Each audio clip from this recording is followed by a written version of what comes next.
The sun had just begun its slow drop toward the jagged red cliffs west of Dry Creek when Luke Marston, a man whose solitude had become as much a part of him as the scar that ran from his temple to his jaw, was riding fence along the far edge of his spread, the desert wind brushing over the sage in whispers, when he saw her, stumbling through the shimmering heat haze, dress torn, hair tangled, eyes wide in a face that had known too many tears.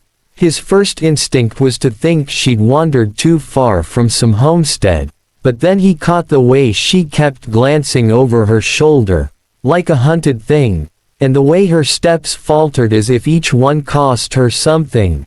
Spurring his gelding forward, he closed the distance in moments, swinging down before the horse had even stopped, and caught her just as she collapsed. She clutched at his shirt, her breath ragged, whispering in a voice so low he had to bend to hear, "My husband handed me to the rattlesnake," and for a moment, Luke thought she was speaking in fevered nonsense, until he saw the dark, angry puncture marks on her ankle, swelling fast. Rattler bite, and not fresh either. Without hesitation, Luke knelt in the dirt, drew his knife, and cut just above the wound, drawing the venom out the old-fashioned way, spitting the bitter tang into the dust, all while her fingers trembled against his arm. He worked quickly, tying a strip of his bandana above the bite to slow the spread, then scooped her into his arms and mounted up, riding hard for his cabin, each jolt of the horse carrying with it the weight of her words.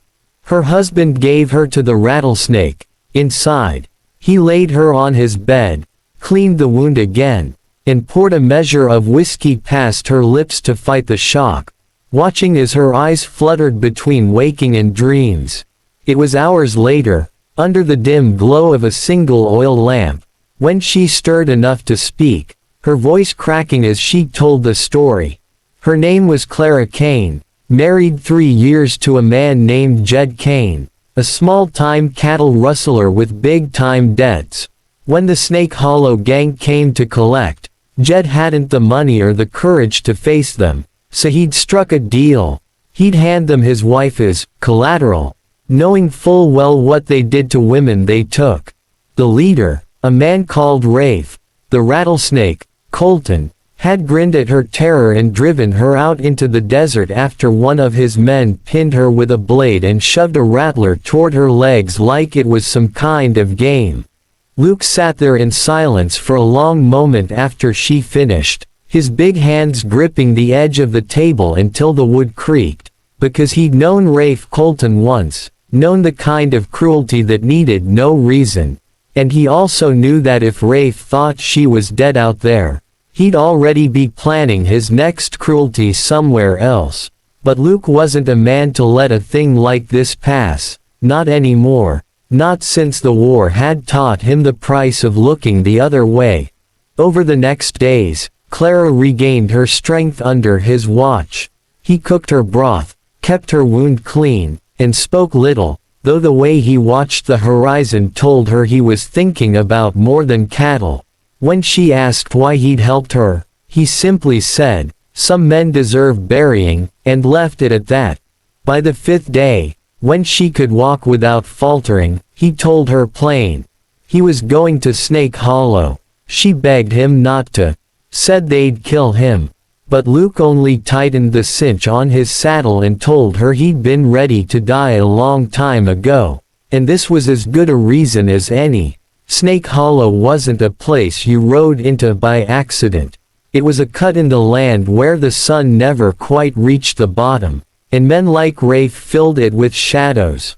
Luke rode in slow, hat low, rifle laid across the saddle, and when Rafe came out onto the porch of the saloon they used as a hideout, grinning like the devil himself, Luke didn't give him time for a word. He fired once, clean through the shoulder, dropping him in the dust. The gang erupted, but Luke was already moving, firing with the precision of a man who'd spent too many nights behind a rifle in the dark. When the smoke cleared, 3 were dead, 2 crawling away wounded, and Rafe lay bleeding at Luke's boots. "This is for Clara Kane," Luke said, before leaving him alive but broken. "Because sometimes living with your failure is the worst punishment of all." Back at the ranch, Clara was waiting on the porch, fear and hope warring in her eyes until she saw him swing down, dusty but whole. He handed her a small leather pouch. Inside, every bit of coin Rafe had stolen over the years, and told her it was hers now. She said she didn't want his blood money, but Luke told her it wasn't his anymore. It was a future for her, if she chose to take it. In the weeks that followed, she stayed on at the ranch, cooking, tending the garden, and watching as the man who'd saved her began to let her laughter soften the hard lines of his face. One evening, as the light bled pink and gold across the hills, she told him she'd decided something, that her life wasn't his to fix, but she'd like it to be lived beside his. Luke didn't smile much, but he did then, just a little, and that was enough. And if you, listening now, believe the West still needs men who'll stand between the cruel and the innocent, then hit that subscribe button. Because every tale we tell here is a reminder that grit, mercy, and justice aren't just old words, they're the heartbeat of the frontier.